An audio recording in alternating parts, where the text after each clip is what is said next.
mudanayaasha golaha shacabka iyo aqalka sare ee baarlamaanka jamhuuriyadda federaalka Soomaaliya madaxweynayaashii hore ra'iisul wasaarihii gudoomiyaashii baarlamaanka wasiirada wakiilada dhammaan mas'uuliyiinta iyo marti sharafta marka hore assalaamu calaykum waraxmatullaahi wabarakaatu waxaan marka koowaad hambalyo u soo jeedinayaa labada gudoomiye ku meel gaarka ee gaalkacyo ka wada yimid ku soo dhawaada waxaa sharaf weyn ii ah inaan maanta idinkala soo qayb galo munaasabadan taariikhiga ah ee dhaarinta xubnaha baarlamaankii 11aad ee jamhuuriyadda federaalka Soomaaliya labada aqal kadib doorasho in muddo ah soo jiitamaysay ayna ku wareegsanaayeen runtii caqabado fara badan oo aad la socotaan mudanayaal iyo marweyn sida aad ka war haysaan waxaan xilkan ra'iisul wasaarenimo ee dalka qabtay xilli hay'adaha dastuuriga ee dalka ay ka harsanaayeen wax ka yar 5 bilood ayna jirtay hubanti la'aan iyo kala aragti duwanaansho aad u weyn oo la xiriirta hannaanka doorashada iyo sidii ay u hirgelin lahayd mas'uuliyadda ugu weyn ee xukuumadda waxay ahayd hirgelintii doorashada aad saad ogtihiin aan juhdi badan la soo gelin sidii ay u qabsoomi lahayd intaas waxaa noo dheeraa waajibaadka kale ee saarnaa xukuumadda ee ahaa socodsiinta howlaha hortaminta u leh qaranka sida xoojinta amniga la dagaalanka argagixisada horumarinta dhaqaalaha la tacaalidda xaaladaha bini'aadanimada ee dalka ka jirtay welina ka jira hagaajinta xiriirka dibadda ee dalka iyo arrimo kale oo muhiim ah runtii ma aysan ahayn howl sahlan hase yeeshee waxaan xooggeenna isugu geynay sidii dowladda federaalka dowladaha xubnaha ka ah daneeyayaasha ay musharaxiintu ugu horeeyaan iyo daneeyaasha kaleba u gaari lahaayeen is-afgarad ku saabsan hannaanka iyo habraacyada doorashada oo uu sal u yahay heshiiskii 17 Sebtembar 2020 si looga miro dhaliyo arrintaas waxaan socdaallo ku kala bixiyey dhammaan dowladaha xubnaha ka ah dowladda federaalka waxaan kaloo shirar wada tashi la yeeshay siyaasiyiinta kala duwan ee dalka midowga musharaxiinta qaybaha kala duwan ee bulshada iyo dhammaan daneeyayaasha caalamka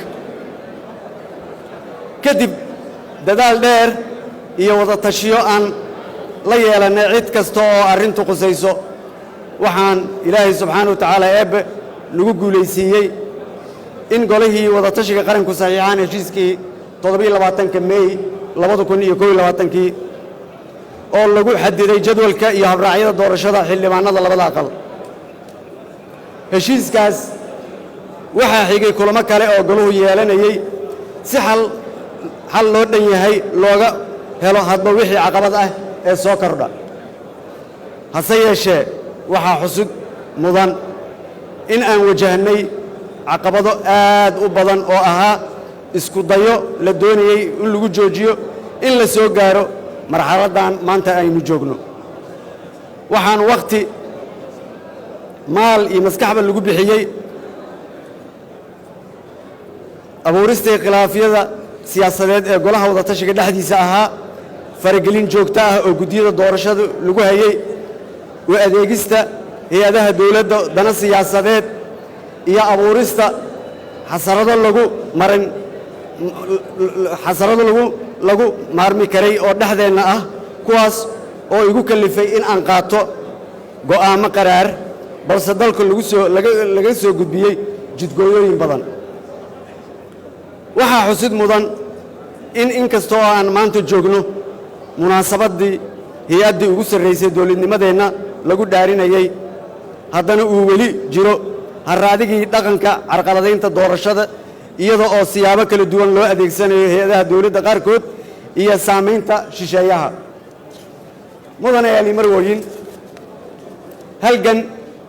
iyo kacakuf dheer kadib waxaa maanta farxad ii ah inaan goobjoog u ahay dhaarintii baarlamaankii 11aad ee jamhuuriyadda federaalka soomaaliya waxaan u hambalyaynayaa dhammaan xildhibaanada qaranka oo aan rajaynayo inuu eebbo ku asturo waajibaadkooda qaran ee loo igmaday iyo in ay dhaarta magaca eebbe ay ku mareen maanta oo ramadaan bartamihiisa ah ay u gutaan sida ugu wanaagsan dalkana ka samata bixiyaan xaaladda adag ee uu ku jiro waxaa aad uga xumahay in ay xildhibaanadii ku meteli lahaa golaha shacabka gobolka Gedo aan weli la soo dooran kadib markii caqabado la hordhigay in doorashadu dhacdo weli waxaan wadnaa dadaal arrintaas ku aadan anigoo rajaynayo in aan dhowaan xal laga gaaro hadduu Allah subxaanahu wa tacaala idmo xildhibaanada sharafta leh waxaan idin xasuusinayaa in aad matalaysaan shacab Soomaaliyeed oo daruuf adag la daalaadhacaya ayna isugu darsameen argagixiso iyo abaaro ba'an oo qarka u saaran in ay macluul isku beddelaan maadaama xilli roobaadkii uu daahay waxaan idin xasuusinayaa in aad xildhibaano u tihiin dawlad Soomaaliyeed oo ay hay'adaheedii ay saamayn adag ku yeesheen siyaasada aan toosnayn oo abuuray kalsooni darro bulsho oo baahsan falal argagixiso oo naxariis la'aan ah xaalado bini'aadanimo oo aad u daran xasilooni darro siyaasadeed faragelino dibadeed iyo bulsho wajahaysa duruufo dhaqaale oo aad u adag sidaa darteed waxaa idinkula dardaaramayaa xildhibaano in aad alla uga baqdaan mas-uuliyadda weyn ee idin saaran la timaadaan aragti qaran oo ka jawaabaysa duruufaha haysta dalkiinna iyo dadkiinna una doorataan hoggaan awood u leh in uu xal u helo dhammaan caqabadahaas aan kor ku soo sheegay ugu dambayn waxaan u mahadcelinayaa cid kasta oo ka qayb qaadatay in heerkan la soo gaaro si gaar ah waxaan ugu mahadcelinayaa shacabka Soomaaliyeed meel kastoo ay joogaan oo buujiyey dulqaad gudiyada doorashooyinka sidoo kale waa u mahadcelinayaa heer federaal heer dawlad goboleed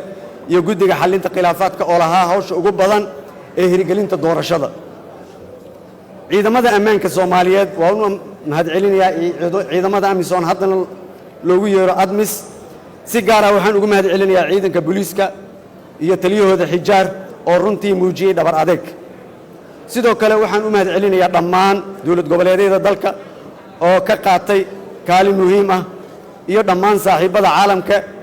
ee na garab istaagay waxaan rabaa halkan inaan si shakhsi ah ugu mahadceliyo raggii odayaasha ahaa ee doorashadii aqalka hoose ama golaha shacbiga noo bilaabay ee ugu horeeyo ra'iisul wasaare ku-xigeenkii Mahdi iyo saaxiibkay Biixi oo arrintaas iyadoo raalli laga ahayn bilaabay doorashadaas waxaan doonayaa in aan halkan si gaar ah uga mahadceliyo xildhibaanada reer koonfur galbeed iyo saaxiibkay madaxweyne Cabdicasiis lafta gareen oo intii aan ku soo jirnay doorashada inoo ahaa oday wax isku wada waxaana leeyahay wadaayo hadhawaaw xildhibaanada reer koonfur galbeed iyagana waxaan leeyahay la'aantiin halkan nuur ma yeelateen gudiyada doorashada heerarkooda kala duwan waxa ay sii shaqayn doonaan intii laga soo dhammaystirayo xildhibaanada aan weli la dooran kadib loo samayn doono maamuus qoran oo looga mahadcelinayo waxaan rajaynayaa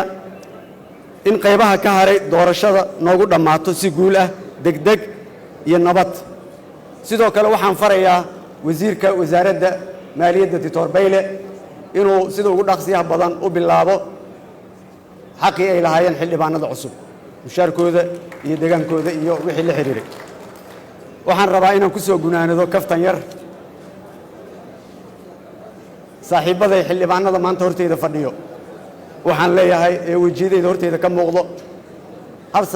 hal sano iyo bar ka hor